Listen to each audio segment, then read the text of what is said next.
Good afternoon, everyone, and welcome to today's SaferSim webinar. The presentation today will feature research from the University of Massachusetts-Amherst.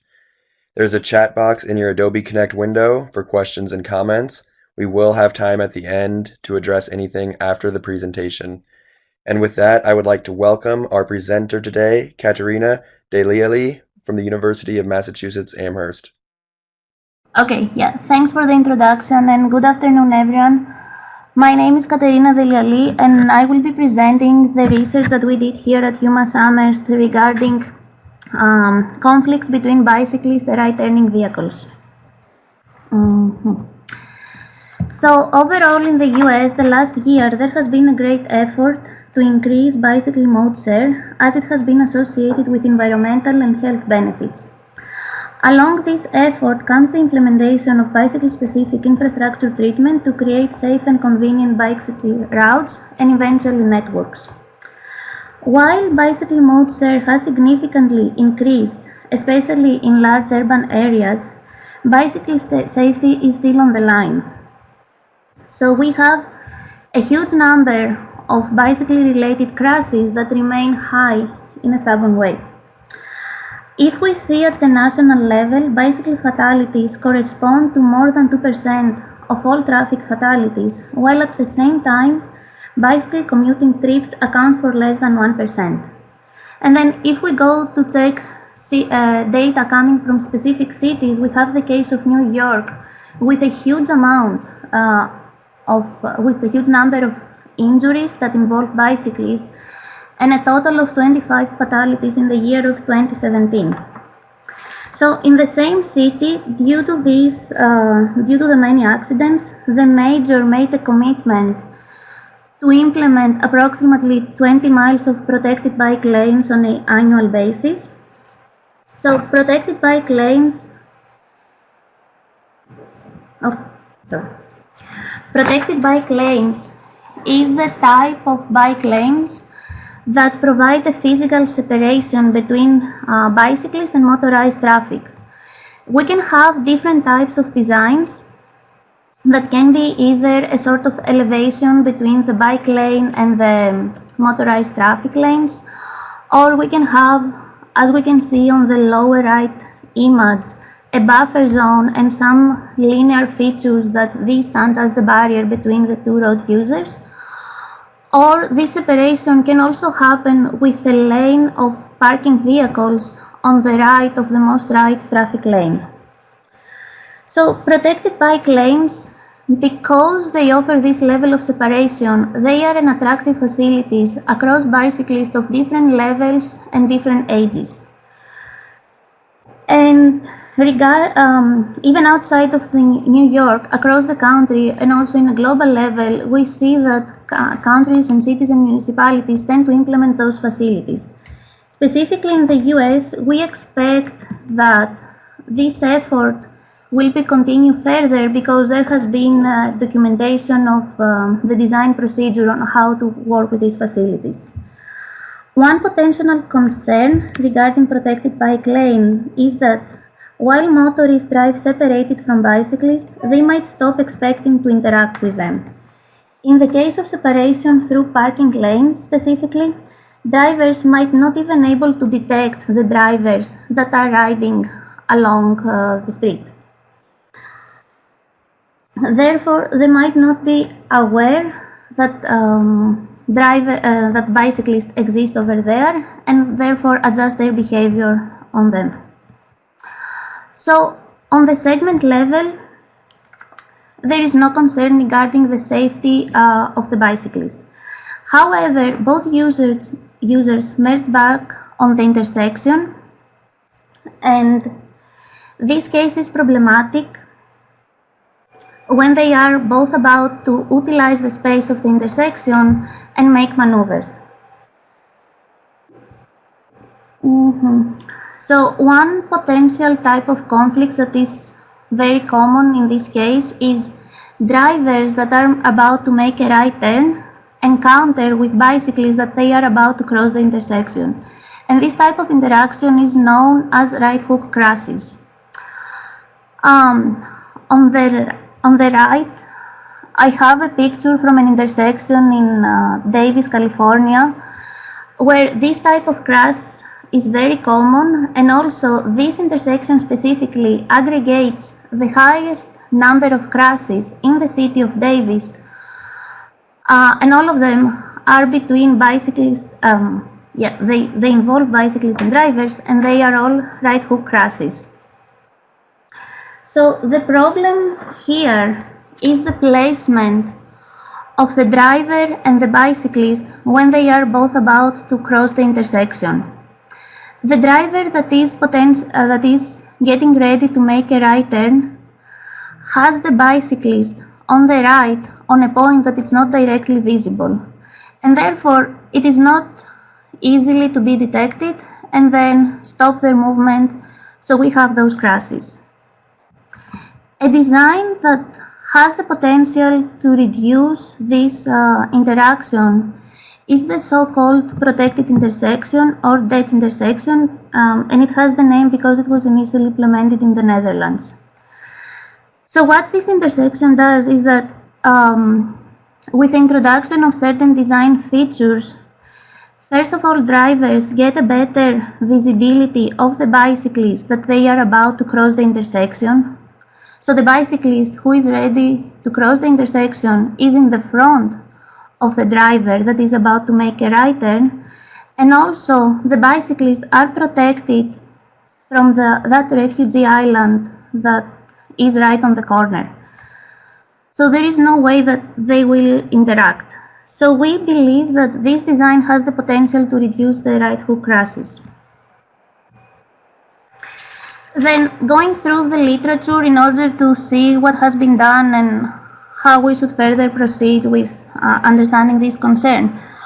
Overall, research on protected bike lanes or you may call them cycle tracks or separated bike lanes, so that they can reduce collision and injury risk.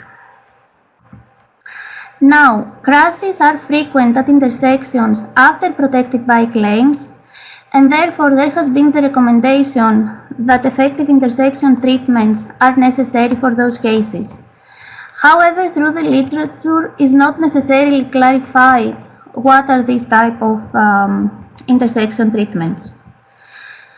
Then again, other research taking mostly the human factor perspective of this problem has shown that protected bike lanes and separated facilities reduce drivers' ability to view the bicyclist, and therefore in these cases drivers do not always expect to interact with bicyclists. And a very recent study that was conducted the past summer in Canada showed that in the case of right turns, drivers that in the presence of protected bike lanes have 50% chances not to check for motorized users before making the turn. So through the literature we know that the case of going from a segment with protected bike lanes to an intersection without any effective treatment for bikes is problematic. So we hypothesize that the placement of a protected intersection after a segment with protected bike lanes might be able to alert the drivers that bicyclists are present on the intersection, and therefore this will make them adjust their behavior and scan for the bicyclist before completing the right turn. We further hypothesize that the protected intersection would be beneficial for drivers' awareness of cyclist presence, even if in the segment upstream the intersection we have conventional bike lanes. And we also want to compare these scenarios against the case that we have conventional bike lanes, which is essentially a non-protected environment for the bicyclist, and they are transitioning to non-protected intersections. So in order to test all these hypotheses, we designed a driving simulator experiment in the University of Massachusetts-Amherst Human Performance Lab, We collected 3 types of data.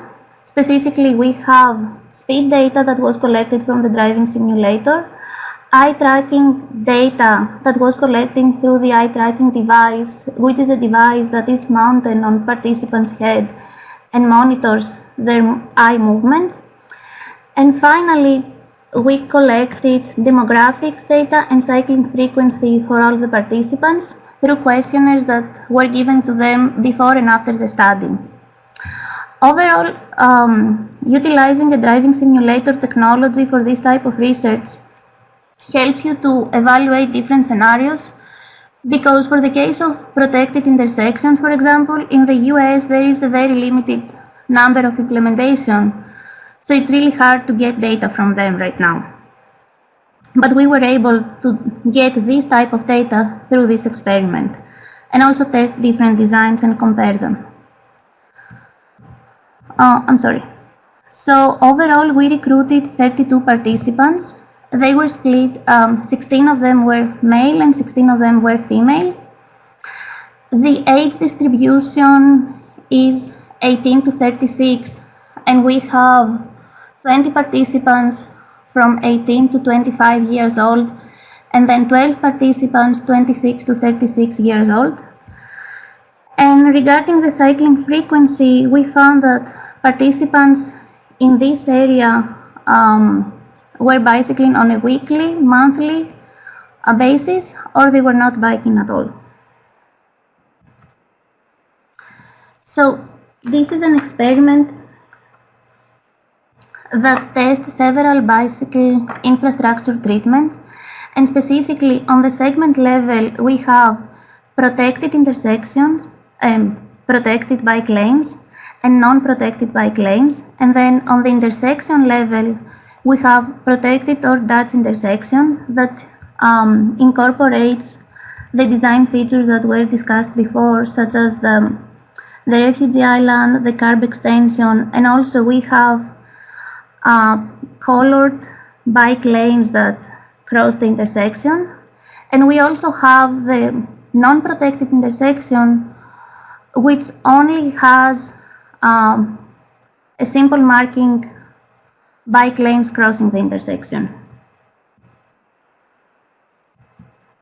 So these combinations made our scenarios where we have a straight segment that eventually leads to an intersection, and then on the intersection the drivers were prompted to make a right turn. The first drive consists of protected bike lanes that lead to a protected intersection, and then we have conventional bike lanes leading to a protected intersection, protected bike lanes leading to a non-protected intersection, and finally conventional bike lanes leading to a non-protected intersection. So overall, with these designs we were able to make 4 configurations. We also considered additional independent variables for this study. So for example, one independent variable is the bicyclist present. So on the segment, without interacting with the drivers, in 4 of the scenarios we had a bicyclist, so we have 4 more scenarios that did not have a bicyclist. So in total, each participant was exposed to 8 different drives with the geometric configuration that were described and the presence of the bicyclist.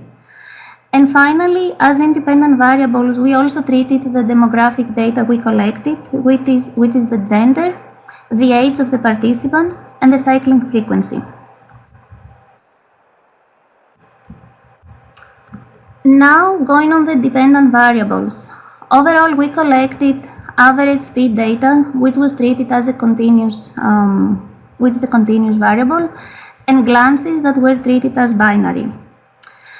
We collected these types of data from the segment, as we can see here on the lower right corner. The data was collected from the part of the segment that it's noted with the letters A and B. That was the part of the segment that the bicyclist was riding, in the cases that there was a bicyclist present. And then On the left side, you can also see how were those scenarios with a bicyclist riding on conventional bike lanes and protected bike lanes. And during this part of the segment, we also checked if the participants were making, if they were able to view the bicyclists, and this is the glance data that we collected. Now, on the intersection, speed data was collected throughout the area that it's noted with letters C and D, which is the intersection approach up to the point that the participants complete the right turn. And then for the glances, it was making sense to further split the intersection in smaller zones. So we have zone 1, which is considered to be the intersection approach and terminates at the stop bar. And in this area, we want the drivers to place a glance on the right to make sure that there is no bicyclist approaching the intersection. However, since this zone is quite large and it's approximately 30 feet, even if they make this check, it doesn't mean that there will be no bicyclist on the intersection that they should also check. So for this secondary check, we have zone 2. So this is the area that they should make another right check on the part that the bicyclist would be on the intersection to make sure that there is no bicyclist over there.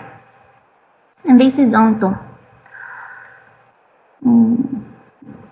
And then going on the results, we start the analysis from the glancing data.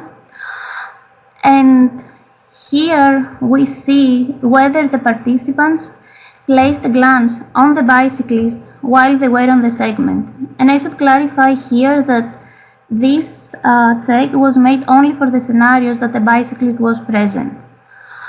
We also tried to see whether there was a difference between the gender, the cycling frequency, and the age of the participants. So overall, we need to see that in the case of conventional bike lanes, all the participants placed a glance at the bicyclist. While that was not the case in the case of protected bike lanes, where roughly 80% of the participants were able to view the bicyclist. There is no big difference between the two genders. There is a quite significant difference between the age groups. So we see that people who are older and more experienced drivers were able to view the bicyclist in the protected bike lane. And then regarding the cycling frequency, we can see that people who are bicycling were more likely to view the bicyclist when he was on the protected bike lanes. However, to test the significance of all these analyses, we conducted chi-square tests for each one of them, and none of them proven to be significant. Further analysis on the glancing data at the bicyclist on the segment level was done through logistic regression analysis. So we wanted to see how the different independent variables are associated with participant glancing behavior. So for this model, we are considering 4 independent variables, which is the gender, that had the value of 1 if the person was female and 0 otherwise. Age is the second independent variable and was coded as 1 when the participant had an age between 18 and 25 years old and 0 otherwise. Then we have the cycling frequency that was treated as a binary variable, either if you bike or if you don't bike at all. And finally, we have the segment treatment that was coded as 1 in the case of protected bike lanes. So the reason of doing logistic regression instead of another type of analysis is because the glance data, which is a binary variable, because glances were treated as binary variables. This model was performed at the 90% confidence level. We did not see any significant in the 95 confidence level or above, so we are staying with these ones. So here we can see that age and segment treatment are variables that are affecting the glancing behavior, and it is something that was illustrated from the graphs before. In order to evaluate the model, we used the Hosmer and Lomesaw goodness of fit test that gave us a p-value of 0.97, which allow us to accept the null hypothesis. And just to highlight here that in cases of goodness of fit test, we want to keep the null hypothesis that tell us that the two different means are equal. So in our case here, the two different means correspond to the observed and the estimated data. And observed is the data we collect from the driving simulator, and estimated is the data that the model will reproduce if we apply it again for all of our 32 participants. So overall, these tests tell us that our model fits the data, which means that describes the data. And then there was an additional test to check the accuracy of the model, which is represent the area under the curve. And Hosmer and Lomesaw tell us that we can accept models that give us AUC values above 0.7. Moving forward, eye glances were also analyzed on the intersection level, and here we did two different types of analysis for the two different zones that we have. So here for zone 1, which is the intersection approach, we plotted the glance data across all scenarios, and we can see that on the left that we have the scenarios that had a bicyclist, glancing behavior is higher compared to the right part of the plot where glancing behavior is much lower. And then if we want to observe other things that are affecting the glancing behavior, we can see that in the cases of protected bike lanes, it's more likely for the participants to glance and make that right check for the bicyclist. Again, we developed a logistic regression model to evaluate the factors associated with the glancing behavior at zone 1. We had the same independent variables as before, which is gender, age, cycling frequency, and segment treatment. And additionally, we have the case of intersection treatment that was coded as 1 in the case of protected intersection and 0 otherwise, which is the case of the non-protected intersection. Overall, the variable that was found to be significant here and affect the bicyclist, the driver's glancing behavior is the bicyclist. So it means that participants were checking for a bicyclist in the scenarios that they had seen a bicyclist before. Again, we used the same tests to evaluate model's performance. So in this case, Hosmer-Lomesaw test gave us a value of 0.77, which again it's greater than 0.05 significance level, so we can accept the model. And the AUC criterion is barely acceptable, but it's still acceptable. So overall, the model describes the data in a good way. Now, the same type of analysis was supposed to happen for zone 2 as well. The problem with zone 2 was that overall 3 out of 32 participants placed a right glance at zone 2 while they were making the turn.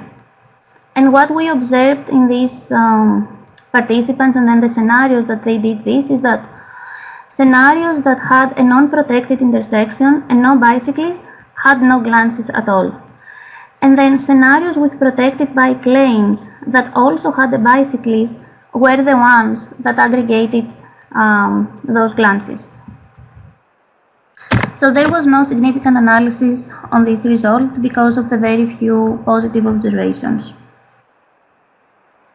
Now, going further with the results, now we go to the second dependent variable that we have, which is the speed, and we start the analysis about the speeds on the segment. And again, just a reminder, we collected the speed data from the part of the segment which is noted with letters A and B, which was the part of the segment that the bicyclist would ride in the cases that there was a bicyclist, and the same part of the segment that we didn't have a bicyclist. So in this case, we group the data based on the segment treatment and the presence or non-presence of the bicyclist. So overall, we have 4 groups to examine, as they are plotted here. And generally, we can observe that the speeds do not seem to vary significantly, and this was further confirmed with an ANOVA test on the 95 confidence level. The p-value was much greater than the 0.5, so therefore we had to reject the null hypothesis. We kept further grouping the speed data to see the significance of other variables and how they affect driver speed on that particular part of the segment. So here we can see that regardless the segment treatment, regardless the presence of conventional or protected bike lanes, the presence of the bicyclist forced drivers to develop lower speeds, and this is a significant result. And then additionally, in the case of conventional bike lanes, again the presence of the bicyclist triggered participants to have lower speeds, and that was the same result in the case of protected bike lanes, where again participants were traveling with lower speeds when they observed the bicyclist.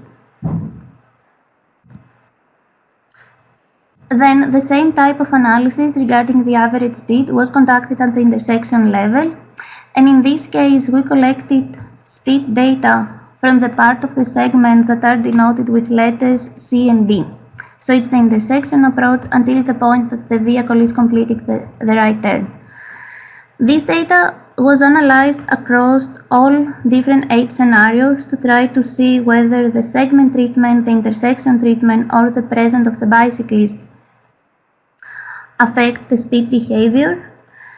And again, we can see that through the plot we cannot observe any significant trend among the speeds.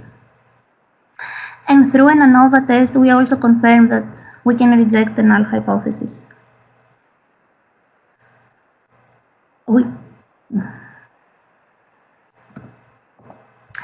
So moving on to the conclusions, the main findings of this research is that glances can increase on the segment level in the case of conventional bike lanes and when the drivers are older than 25 years old. And then on the intersection, glancing behavior is increased in the case is affected from the presence of the bicyclist. The average speed on the segment is increased in the case of conventional bike lanes and in the scenarios that we did not have a bicyclist. And finally, on the intersection, there is an increase in the speed in the case of non-protected bike lanes and without bicyclist presence. So overall, this research wanted to examine how different segment infrastructure treatments and intersection infrastructure treatment can be combined, and through this combination to affect drivers' behavior and increase drivers' awareness that bicyclists are present, and therefore motivate them to scan for the bicyclist. So we can see that protected bike lanes could be contributed to a lower situational awareness. Then, as all the results indicated, bicyclist presence affected driver behavior regarding speed and regarding glancing behavior. So But the presence of the bicyclist made the drivers slow down their speed on the segment and motivated more drivers to scan right while they were approaching the intersection to make a right turn. However, we could also see that combination of segment and intersection treatment do not affect behavior of right-turning vehicles. And regarding the future studies that and future things that this research could investigate, we could have bicyclists on the intersection either being present or interacting with the drivers and see how drivers can detect the bicyclist in this case. And also in case of interaction, how they are actually behaving in terms of braking, acceleration, and then regarding drivers' workload, this study was performed in an environment that the ambient traffic was rather low, and therefore it would be very interesting to see how drivers would behave in the case where the ambient traffic or other distractions existed on the roadway environment that could increase their workload. Would this affect their ability to detect the bicyclist, and at what extent? And then, since we did not observe any differences on the intersection level, it would be interesting to see how different geometric configuration of protected intersection designs would affect specifically the speeding behavior and also the ability of the driver to scan for bicyclists and detect bicyclists on the intersection.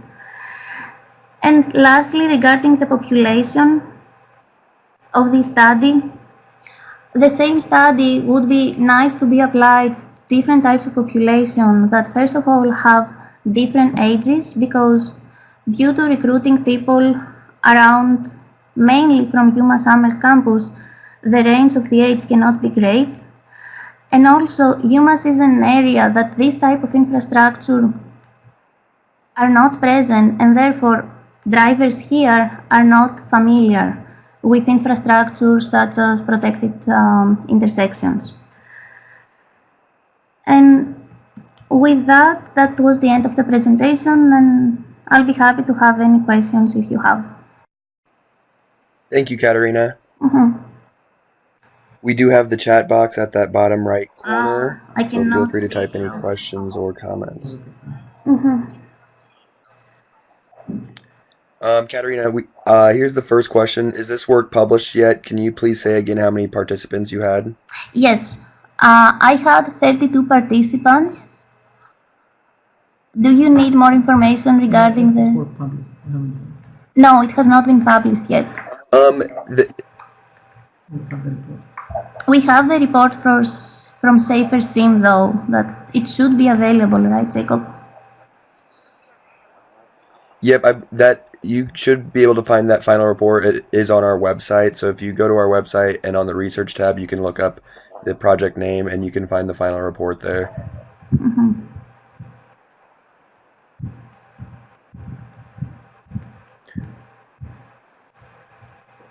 So we do have a couple other people typing.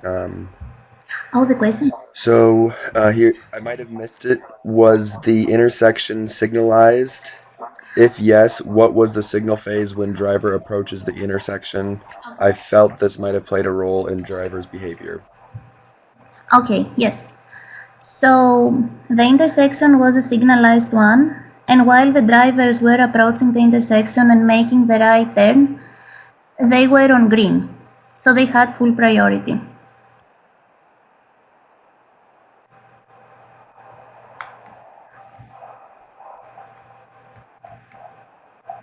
Do you have any thoughts on how the signal might have played a role in the driver's behavior?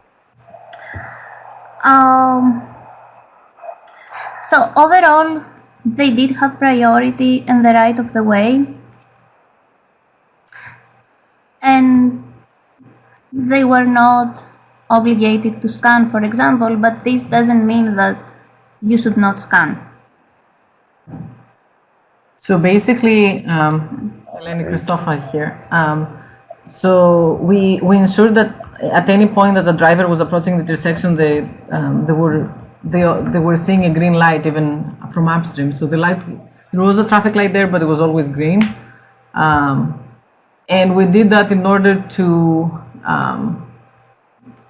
ensure that we were not introducing, any stop signs or any yield signs that would be affecting driver behavior more.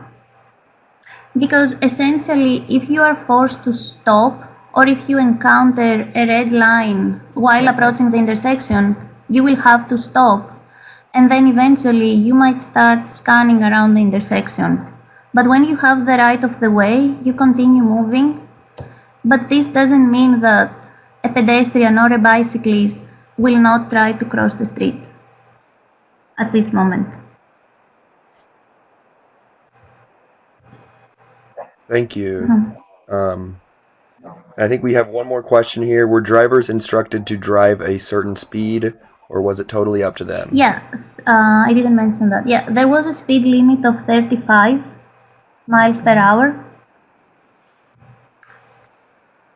Just to be consistent with the roadway environment that consisted of 2 lanes per direction, plus the bike lane, plus the parking lane. Thank you. Before trying to start the experiment. Yep, and I think we have one more question. Before the drivers started the experiment, were they given any information about the specific purpose of the study, i.e. related to yielding to bicyclists? No, nothing at all. So overall, what I was telling them before to start the study is that they should drive as they would normally do.